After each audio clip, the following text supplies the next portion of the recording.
চেম্বারে বলেন অথবা আমার ফেসবুক পেজ কিংবা এই হোয়াটসঅ্যাপ নাম্বারে আমি একটা কমন কথা শুনতে পাই। একটা আফসোসের কথা শুনতে পাই। সেটা হচ্ছে অনেক ছেলে তার নিজেদেরকে ভ্যালুয়েবল ফিল করেন না। তারা নিজেদেরকে গুড ফর নাথিং মনে করেন। তারা মনে করেন যে তাদের কোনো ভ্যালু নেই অ্যাকচুয়ালি এই সমাজে, তার পরিবারে বা তার কাছের মানুষের কাছে। প্রত্যেকটা মানুষের যদি আমি টাইমলাইন এক্সপ্লোর করতে থাকি, একটা কমন বিষয় আমি দেখতে পাই। আমি অবশ্যই ফ্যামিলি ইস্যুস, ট্রমা ইনসিডেন্ট বা অ্যাটাচমেন্ট ইনজুরি এই সবগুলো বিষয়কে বাদ দিয়ে কিছু কমন মিস্টেকস এর কথা বলছি। যেই মিস্টেকস গুলো আপনি প্রতিনিয়ত করছেন এবং এমনভাবে করছেন যেন এটা আপনার অভ্যাস হয়ে গেছে। আপনার যদি মনে হয়ে থাকে যে আপনি একজন ছেলে হিসেবে, একজন মানুষ হিসেবে ভ্যালু পাচ্ছেন না, সেক্ষেত্রে অবশ্যই এই অভ্যাসগুলোর মধ্যে পরিবর্তন করেন। আমি যে পয়েন্টগুলো এখন শেয়ার করব আপনি একটু মিলিয়ে দেখেন যে আপনি আসলে এইরকম কাজ করছেন কিনা, এরকম অভ্যাসে অভ্যস্ত কিনা। প্রথমত আপনি এভয়েড করছেন। বিষয়টাকে আপনি ভাবতে পারেন আপনার যে জিনিসটা করতে ভয় লাগে, আপনি যা করতে ভয় পান সেই জিনিসগুলোকে আপনি এভয়েড করছেন। অথবা টেকনিক্যালি ইগনোর করছেন। আপনি কিসে আসলে ভয় পান সেটা আপনি ভালো করে জানেন। মনে করেন একটা ছেলে পাবলিকের সামনে কথা বলতে ভয় পায়। ১০ জন মানুষের সামনে কথা বলতে ভয় পায়।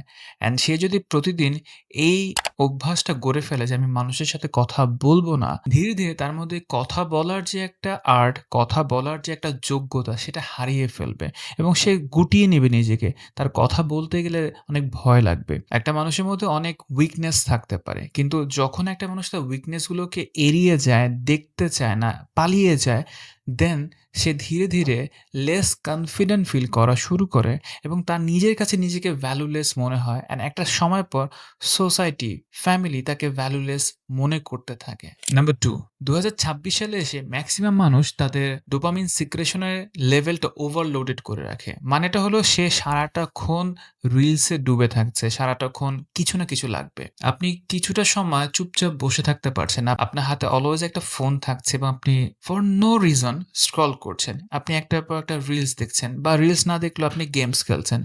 গেমস না খেললে আপনি মুভি দেখছেন বাট মুভিটা বেশিক্ষণ দেখতে পারছেন না। দ্যাটস ইন্ডিকেট আপনি ওভারলোডেড হয়ে আছেন ডোপামিন সিক্রেশনের জায়গা থেকে। অ্যান্ড আপনার এই ডোপামিন লেভেল যদি আপনি নিজেই কন্ট্রোল করতে না পারেন, তাহলে একটা সময় পর দেখবেন আপনি কখনই কোনো কাজে ফোকাস করতে পারছেন না।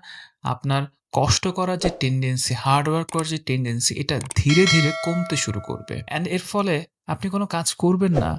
আপনি নিজেকে ভ্যালুলেস ফিল করবেন। মানুষ আপনাকে সেই ভ্যালু কখনোই দিবে না। নাম্বার 3, আর্থিক সংকট। আপনি যদি আর্থিকভাবে স্বাবলম্বী হতে না পারেন, I repeat আপনি ছেলে হন বা মেয়ে হন, আপনি যদি আর্থিকভাবে স্বাবলম্বী না হতে পারেন, আপনাকে লাক্সারিয়াস লাইফ লিড করতে কেউ বলছে না। বাট আপনার বেসিক ফান্ডামেন্টাল নিডস গুলো যদি আপনি নিজে ফিল আপ করতে না পারেন, আপনার ব্রেড অ্যান্ড বাটার আপনি যদি নিজে আর্ন করতে না পারেন, আপনার বয়স যদি 18 ক্রস করেছে অ্যান্ড স্টিল নাও আপনি আপনার বাবা বা মায়ের উপর ডিপেন্ডেন্ট ফাইন্যান্সিয়াল কারণে। আপনি একটা ফোন কিনবেন, আপনি আপনার বাবাকে নক করছেন। আপনি হয়তো একটা ক্যামেরা কিনবেন।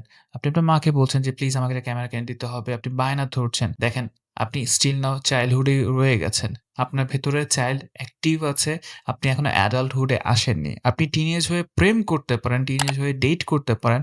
বাট আপনি আপনার নিজের ফাইন্যান্সিয়াল স্ট্যাবিলিটি গ্রো করতে পারেন না। অ্যান্ড এই অভ্যাস যদি আপনি কন্টিনিউ করতে থাকেন, আপনি ভ্যালুলেস ফিল করবেন। নাম্বার 4, অ্যাপ্রুভাল সিক করা। মানে বিষয়টা এমন যে আমি যে কাজটা করেছি এটা কি ঠিক আছে? এটা কি ঠিকমতো পেরেছি? অলওয়েজ মানুষের কাছ থেকে জিজ্ঞাসা করা। তুমি বলো তো আমি কি ঠিক করছি? অথবা আমি যে সিদ্ধান্ত নিয়েছি এটা কি ঠিক আছে? আপনি যদি প্রত্যেকটা কাজে, প্রত্যেকটা সিদ্ধান্তে অন্যের কাছ থেকে অ্যাপ্রুভাল আশা করেন, আপনি অন্যের উপর ডিপেন্ডেন্ট হচ্ছেন। দেখেন সাইকোলজিস্ট হিসেবে আমি একটা কথা প্রায় শুনি যে, আপনার কাছে আসছি আপনি একটা উপদেশ দিবেন বা আপনি আমাকে গাইড করবেন আমার জন্য কোনটা করলে ভালো হবে। ডেফিনিটলি সাইকোলজিস্টের একটা পার্শিয়াল জায়গা হচ্ছে প্রস অ্যান্ড কনস ক্লায়েন্টের সামনে তুলে ধরা। বাট আল্টিমেট ডিসিশন কিন্তু ক্লায়েন্টকে নিতে বলা হয়। থেরাপিস্ট কখনো বলে দেয় না যে আপনি এটা করেন বা এটা করেন না।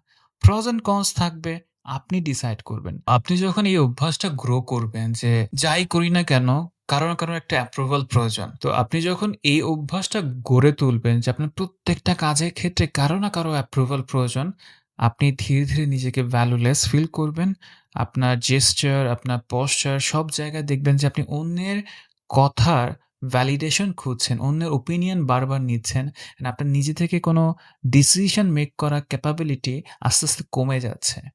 সো এই অভ্যাস থেকে নিজেকে বের করার চেষ্টা করেন। নিজের সিদ্ধান্ত নিজে নেওয়ার চেষ্টা করেন। ছোট, ছোট সিদ্ধান্ত নিজে আগে নেওয়ার চেষ্টা করেন। দেন গ্র্যাজুয়ালি আপনি বড়, বড় ডিসিশন মেক করেন। নাম্বার 5 অলওয়েজ অন্যের সাথে নিজেকে কম্পেয়ার করা। মানে ওর গাড়ি আছে, আমার গাড়ি নেই। ওর গার্লফ্রেন্ড আছে, আমার গার্লফ্রেন্ড নেই। ওর কি আছে এটা জেনে আপনি আসলে লাইফে কিছু করতে পারবেন না। এই ওটা যে কেউ হতে পারে। অ্যান্ড এই কম্প্যারিজন করতে থাকলে বিলিভ মি আপনার কনফিডেন্স গ্র্যাজুয়ালি ডাউন হতে থাকবে। আপনি যখনই অন্যের সাথে কম্পেয়ার করছেন, আপনি জানেন না তার টাইমলাইন কি, তার ব্যাকগ্রাউন্ড কি। আপনি শুধু তার সাথে একসাথে ক্লাস করছেন। অ্যান্ড এই এক্সপেরিয়েন্সের উপর বেস করে আপনি যখনই তার সাথে কম্পেয়ার করছেন, আপনি নিজেকে হারাচ্ছেন। ডেফিনিটলি কিছু, কিছু কম্প্যারিজনকে আমি মনে করি হেলথি কম্প্যারিজন। লাইক আমার যদি যোগ্যতা থাকে আমি নিজেকে আপডেট করব। আমি knowledgeable হব, আমি এক্সপার্ট হব, আমি আরো হার্ড ওয়ার্ক করব। That's a different comparison. কিন্তু আপনি যখন ম্যাটেরিয়ালিস্টিক কম্প্যারিজন করছেন, আপনি যখন তার স্ট্যাটাসের সাথে আপনার স্ট্যাটাসকে কম্প্যারিজন করছেন, আপনি ডাউন ফিল করছেন। বিলিভ মি আপনি ডাউন ফিল করছেন। এভাবে যদি আপনি অভ্যাস করতে থাকেন, প্রতিদিন অন্যের লাইফের সাথে নিজেকে কম্পেয়ার করছেন, দেন আপনার ভ্যালু 0 হতে চলেছে আপনার নিজের কাছে। আজকের এই ভিডিওতে আমি যে ৫ টা পয়েন্ট শেয়ার করলাম, এই ৫ টা পয়েন্ট যদি আপনার অভ্যাসের তালিকায় থেকে থাকে, তাহলে আজকে থেকে এটাকে বাদ দেওয়ার চেষ্টা করেন। গ্র্যাজুয়ালি বাদ দেওয়ার চেষ্টা করেন। কারণ এই অভ্যাসগুলি অ্যাকচুয়ালি আপনাকে লেস কনফিডেন্ট ফিল করাচ্ছে। আপনাকে নিজের কাছে নিজেকে ভ্যালুলেস ফিল করাচ্ছে। সো আগে নিজের কাছে ভ্যালুয়েবল ফিল হওয়ার জন্য এই অভ্যাসগুলো পরিবর্তন করেন। অ্যান্ড দেন গ্র্যাজুয়ালি আপনি দেখবেন সোসাইটি, ফ্যামিলি অ্যান্ড আপনার প্রিয় মানুষ আপনাকে সম্মান করছে, ভ্যালু দিচ্ছে। আপনি যদি আরো কিছু পয়েন্ট সম্পর্কে জানতে চান, দেন কমেন্ট সেকশনে লিখবেন কনফিডেন্ট। অ্যান্ড আমি নেক্সট ভিডিওতে আরো ৪ টা থেকে ৫ টা পয়েন্ট শেয়ার করব যে অভ্যাসগুলোর মধ্যে পরিবর্তন আনলে আপনি একজন কনফিডেন্ট পারসন হতে পারেন। সো দেখা হচ্ছে নেক্সট ভিডিওতে। সেই পর্যন্ত ভালো থাকেন, সুস্থ থাকেন। আল্লাহ হাফেজ।